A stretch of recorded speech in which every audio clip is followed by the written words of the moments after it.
রসুল সাল্লাল্লাহু আলাইহি সাল্লাম বলেছেন, তুমি মুমিন হতে পারবে না। এই সম্পর্কে একটি হাদিস, লা ইউমিনু আহাদুকুম হাত্তা আকুনা আহাব্বা ইলাইহি মিন ওয়ালিদিহি ওয়া ওয়ালাদিহি ওয়ান নাসি আজমাইন।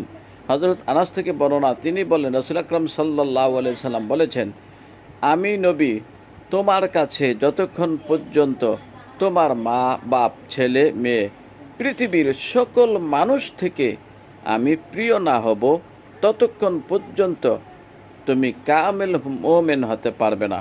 ততক্ষণ পর্যন্ত তুমি কামেল মুমিন হতে পারবে না। রসুল সাল্লাল্লাহু আলাইহি সাল্লাম বলেছেন, তুমি মুমিন হতে পারবে না। এই সম্পর্কে একটি হাদিস, লা ইউমিনু আহাদুকুম হাত্তা আকুনা আহাব্বা ইলাইহি মিন ওয়ালিদিহি ওয়া ওয়ালাদিহি ওয়ান নাসি আজমাইন।